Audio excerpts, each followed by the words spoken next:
ganapati gum havamahe kavim kavinamupamashravastamam. Dr. David Frawley Mahashayah Yogayurveda Vedanta Tantra Sannibhanam Gabhir Shastranam Marma Swakiya Gambhir Gira Shashakt Lekhanya cha Abhivyakti Kurvanah Asyaha Shatabdyaha Murdhanya Prachya Vidya Visharadeshu Manishishu Anyatamo Vartate. American Institute of Vedic Studies इत्यस्याः संस्थायाः संस्थापकः Dr. David Frawley वर्यः पंचदशोत्तर द्विसहस्रतमे वर्षे विश्वमञ्चे प्राच्यविद्या प्रसारभूतस्वीयाद्भुत योगदानार्थं भारतस्य राष्ट्रपतिना पद्मभूषणाख्येन प्रतिष्ठित पुरस्कारेण सम्मानितोऽप्यभूत्. One of the most acclaimed Vedic scholar of the day, Dr. David Frawley, is an Indian in an American body.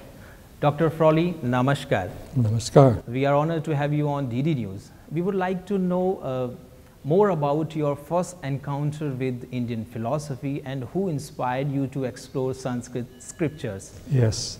Well, fortunately, I came into contact with the Vedic philosophy, Vedanta Yoga, at a young age.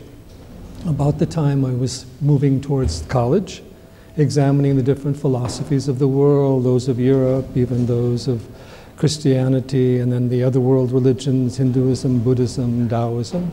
But it was the Vedanta that made the greatest sense to me, particularly the karma theory, rebirth, moksha, self-realization, and coming into contact with some of the great gurus from India who had already had an influence in the Western world and in the United States. It was in the late 60s and early 70s, starting with people like Paramahansa Yogananda, Maharishi Mahesh Yogi. But I had a more specific interest in some of the teachings of the Vedanta, Advaita through Ramana Maharshi, and then also the teachings of Sri Aurobindo and Anandamayi. So the teachings of these great gurus and the lives of these great gurus connected with the great Vedantic teachings and the practice of yoga meditation brought me into a deep appreciation of the Vedantic teachings and of their importance for each person as part of this way of universal understanding, self-realization. Dr. Frawley, there is a lineage of great masters in India who considered that the basic tenets of the Holy Bible and the Srimad Bhagavad Gita are the same. Paramahansa Yogananda and his guru Swami Sri Yukteswar Giriji have written a lot on this inherent unity.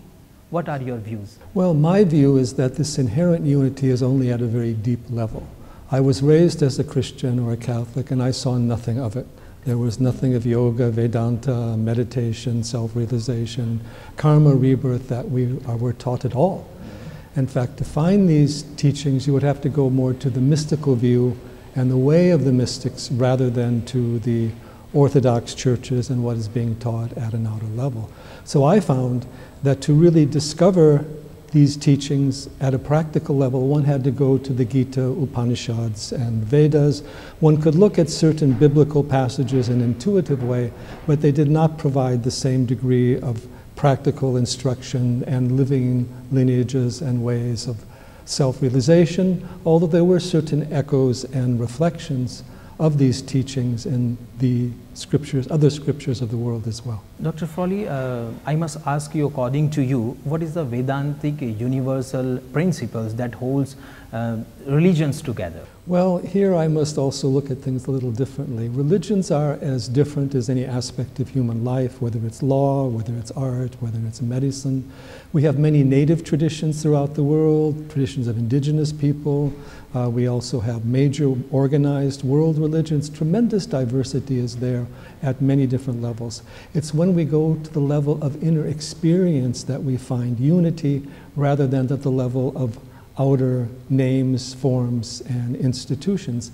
And there, if we go to the deeper religious experience of unity, we move in a direction of the Vedanta, and also regarding all life as sacred, all nature is sacred, and the entire universe is forming a single organism.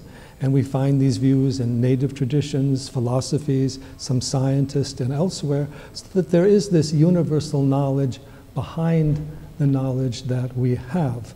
Unfortunately, religion has often distorted or misrepresented that knowledge as well as representing it properly. So it's very important we come back to a level of individual experience to know what that inner truth is, the self of all beings. It's not an outer factor. It doesn't belong to one group or another. It is the inmost consciousness within all beings. Dr. Frawley, before I wrap up this very special conversation with you, I would like to know what future do you foresee of Vedic culture and Sanskrit as far as their global acceptance is considered? Yes. Well, we see Vedic knowledge expanding globally. All these Vedic systems, we've mentioned them, Yoga, Ayurveda, Vedanta, Jyotish, Sankhya, Vastu, all these things, being picked up in various ways. At the same time, not everybody knows they're all connected. So it's important to promote that deeper connection.